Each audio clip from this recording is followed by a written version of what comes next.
Hello, I'm Robert Costa, and this is the Washington Week Extra, where we pick up online where we left off on our broadcast. Joining me around the table, Yamiche Alcindor of the PBS NewsHour, Erica Werner of the Washington Post, Julie Hirschfeld Davis of the New York Times, and Mark Landler of the New York Times. Two big primaries this week. In Arizona, Representative Martha McSally won the Republican nomination to replace retiring Senator Jeff Flake.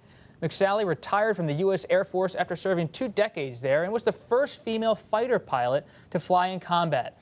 She'll face Democrat Kristen Sinema, a member of Congress, in the fall. And in Florida, one of the country's largest swing states, Tallahassee Mayor and Senator Bernie Sanders-backed Andrew Gillum, he was the winner in the Democratic primary for governor. Representative Ron DeSantis, backed by President Donald Trump, won the Republican nomination. But DeSantis quickly stirred up controversy in comments on Fox News. He is an articulate spokesman for those far-left views, and he's a charismatic candidate. And, I watched those Democrat debates. None of that was my cup of tea, but, he performed better than the other people there. So the last thing we need to do is to monkey this up by trying to embrace a socialist agenda with huge tax increases and bankrupting the state. DeSantis denied his comments were racially motivated. Yamiche, we don't know, as David Brooks said on the NewsHour, what's in the congressman's heart, but to have race immediately injected into this gubernatorial contest, what does it tell us about the midterms this year? Well, I'll say one thing. Race was already included in this because Florida's never had a black governor. So there's this idea that we were going to be talking about race anyways because he was already, Andrew Gillum is the first black Democrat nominated for governorship. So that was going to be there. I think race is also a big thing because I'm from Florida. There's a big racial divide between South Florida, where I grew up, which is really, I would say, the Caribbean. There's so many immigrants there, and the rest of Florida, which is majority white and very much more like the South. That said, when you talk about a black man who's educated and you say the word articulate, you say the word that he performed well, and then you followed up by saying the word monkey, you should know better. If he didn't know better, he should absolutely have known better. The moment I heard it, especially the way that he said monkey, I sat back in my chair and thought this is so problematic. So I think that he really needs to own up to the fact that that was something that he shouldn't have said. He needs to apologize for saying it. And the fact that Fox News came out and said, we apologize, that we are not part of this, that's a really big move for Fox News, which of course has had its own issues with racially charged language. Gillum backed by Senator Sanders. Are we seeing the Democratic Party move a little left in the months ahead of November? Yeah, really interesting outcome in that both parties kind of showed, what they are in this political season. As far as the Republican side, you get the guy who Trump backed and pulled from behind in the polls to winning, showing, how Trump is the kingmaker in these primaries.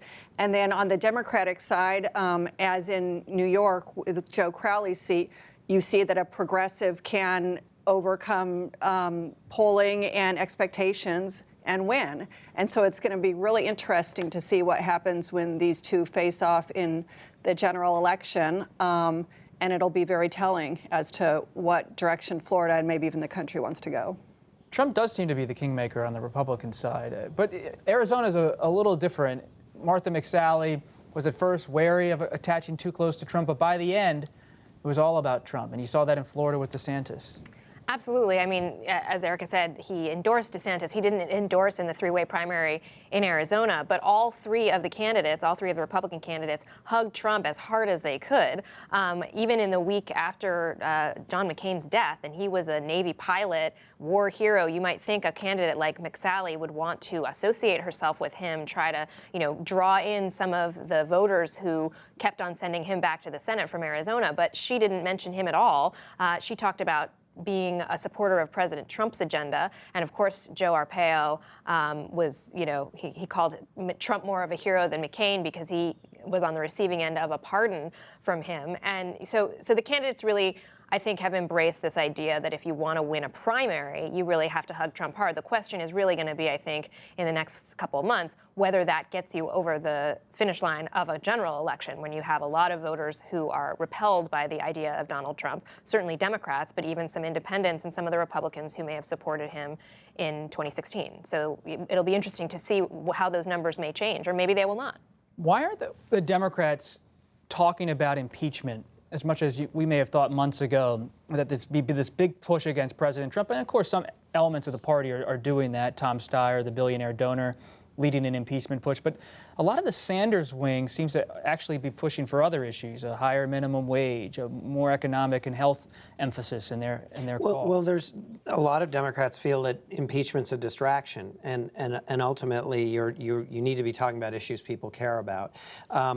I think, though, that to talk about these new Washington Post poll numbers that show this relatively high number of people that are open to impeachment, that regardless of what the party leadership, or whether you're on the progressive end or the establishment, regardless of how reluctant they feel about impeachment, I think they're going to find it a very tough pressure to tamp down. I think there is enough fervor out in the grassroots to push impeachment that should they take the House, I think they'll face enormous pressure not just to hold hearings, but to act on those hearings. And I'll say, in talking to voters after Andrew Gillum won, and even though this obviously is a governor's race, there were so many people that said, well, as soon as the Democrats can just get the House back, we'll impeach President Trump. So in some ways, I wonder if these candidates know that their voters know what the deal is and that there's an elephant in the room that they don't have to say, we're going to impeach President Trump.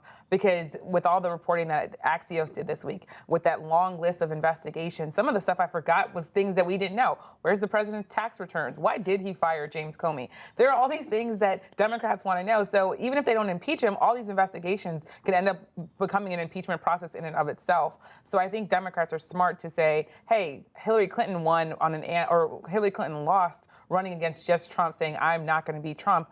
Maybe what we need to do is actually have a Democratic agenda so that years down the line, when we don't have President Trump, we can still say, hey, this is what our party stands for. When you look at President Trump's schedule, he's going to be a lot of places, but he can't be everywhere. And there was a Politico report this week that said that now the National Republican Congressional Committee, the campaign arm of the GOP in the House, they're going to have to make some tough decisions because Republicans still face that blue wave, even if President Trump's helpful in a lot of places. Yeah, there's the suggestion that, as far as the money spigot for Republican candidates, you have a 23-seat majority currently and maybe 45 Republicans who are quite vulnerable. Well, the party can't lift all those people up. So they're starting to talk about who do we cut off because they're just not going to make it. Those are going to be difficult decisions, obviously, but necessary. I mean, it's all about survival, and it's about keeping the majority for Republicans, because in the House, if you have the majority, even if it's a one-seat majority, I mean, it's going to be incredibly difficult to get anything passed, but you control all the gavels, and that's really going to be what matters to the Trump administration. And Trump can go to a big rally, but who are they sending to the suburbs from the White House? Ivanka Trump? Well, that's a great question because, we just saw President Trump tweeted that he was going to have a big rally in October for Ted Cruz in Texas, who is facing a rising Democratic challenger in Beto O'Rourke. And he said, I want to rent the biggest arena I can. And he loves these big arena rallies. That's what gets him going. That's what makes him feel like he's needed and like he is the star, which is what he wants out of these events. And it's also what Republican candidates want out of these events. But it is a good question. Some of these more vulnerable Republicans really need him to come to their little small high school on the outskirts of the city where they really need to get voters excited to come out and vote for them in November. And he is not going to want to play those places. The few times when we've seen him go to venues like that, he makes comments publicly about how I never go someplace this small. And so, to get him where he needs to be to help Republicans get across the finish line is going to be a challenge. Maybe it will be Ivanka Trump or Mike Pence or who knows. Mike Pence seems to take a lot of those gigs. Mike Pence does do a lot of those gigs. He's going to be a busy man. It's true. I mean, he was at the Capitol for Senator McCain. I mean, it's almost like a rock band when they say we won't play clubs anymore. We're only going to play arenas. Speaking of rallies, at a political rally in Indiana on Thursday, President Trump repeated one of his common themes, calling the mainstream media fake news. Mr. Trump has had a contentious relationship with the press. That's not news, of course, but he's been singling out news organizations and whipping up crowds at his rallies for over a year now, and even before then, during the campaign. But it's reached a new level. The Boston Globe spearheaded a series of editorials nationwide speaking out on behalf of a free press earlier this month. And this week, a man was accused of calling the Globe the enemy of the people, and he was charged with threatening violence against the newspaper and its journalists. Mark, we've all been at rallies, but you've been recently covering the president. So have you, Julie, I know, and everybody has. When you hear about the threat to the Globe, the shots from the president, the punches at the press, expected. But the violence that seems to be creeping into some of these attacks on the fringe, it's unsettling, to say the least. It is. And, one of the things that has developed over time in President Trump's campaign against the press is he started off with the phrase fake news, which is derisive and I think inaccurate and offensive to all of us. But it's not the same as what he has more recently taken to saying, which is the enemy of the people. That's a really loaded phrase. Mm-hmm. It has, a deep historical provenance. It was used in totalitarian states and Stalinist Russia, in Nazi Germany. And when you label any group the enemy of the state, you're really declaring them to some extent open season, that they are a group that can be victimized. I don't know whether President Trump has that historical perspective or that sensitivity. I do know that members of the press, including the publisher of my newspaper, have personally asked the president, appealed to the president not to use that phrase and that language, but he persists. As recently as this week, he tweeted it yet again. So when you see episodes like the threats against the Boston Globe or the mass shooting at the Annapolis newspaper, which, to be sure was not in any way connected to a Trump supporter, it's happening within a context, within an atmosphere and an environment that the president is really contributing to creating. And so this language, the continued use of this language, does trouble me. And, one of the interesting nuggets that came out of our publisher's visit with the president several weeks ago was that he mentioned to the president that newsrooms around the country were beginning to hire armed guards to guard the newsrooms. And President Trump's response to my publisher was to say, I'm surprised they weren't doing that already. Sometimes you wonder how much the president thinks these issues through, but this type of language in particular is so incendiary that I think that's one of the contributing factors and something that I hope we will see less of over time. I went to a Trump rally in Charlottesville, West Virginia, or Charleston, West Virginia. And I ended up interviewing people about Jim Acosta because so many people were yelling and screaming about him in particular. And we got to the point where I kind of got concerned. And I'm someone who covered Ferguson, who covers Baltimore protests, who doesn't really get rattled. I've never really gotten rattled at a Trump rally in all the times I went on campaigns. And that's speaking as an African-American woman, where there were sometimes white nationalists there. Never had a problem. But the level of anger that I got and that I received when I was watching people yell at Jim Acosta made me pause. And people were saying, well, he's the fake news and he wants this president to go. And it made me think that if Robert Mueller does come out with a report and it does say this president broke the law, that he obstructed justice, and then we start reporting on that, I don't know how people are going to take that. I don't know if they're going to be able to receive the evidence, if there is evidence that this president did something wrong. And that, to me, is the thing that worries me. Yes, it's the media aspect of it, but it's also we're pushing out facts. And if you don't like those facts, I don't know how people might lash out. Well, and that is the point, right? I mean, from the president's perspective, I don't know, like Mark said, whether he has the historical perspective of these terms that he's using and if he's trying to incite this kind of feeling. But I think he does very well understand the result and his desired result, which is for people to say, everything we're reading, everything we're seeing on the news, with the exception of Fox News, is wrong, is discredited, is fake, is meant to bring somebody down. And it is actually quite frightening to think of the prospect that something like that would happen. We would all report it. And, would there be some sort of an uprising? Would people feel enabled by the president's rhetoric to really take action rather than just talk about how much they hate the media? And it's about information generally. You think about the president's attacks are on the media, against the media, but also against Google and social media companies. That's right, and kind of against experts of all kinds, right? Scientists, university professors, that sort of thing. And unfortunately, it's been effective based on polling that shows that, and I don't remember the numbers, but the standing in which journalists are held has sunk, and there's more than a majority, I believe, of people who think that we do make up stories and that we do fabricate sources, which of course we don't. So it really is quite troubling. And I believe the president has, in fact, acknowledged that this is his what he's trying to do, right? To make it so that he is the one who's believed and that no one else is believed.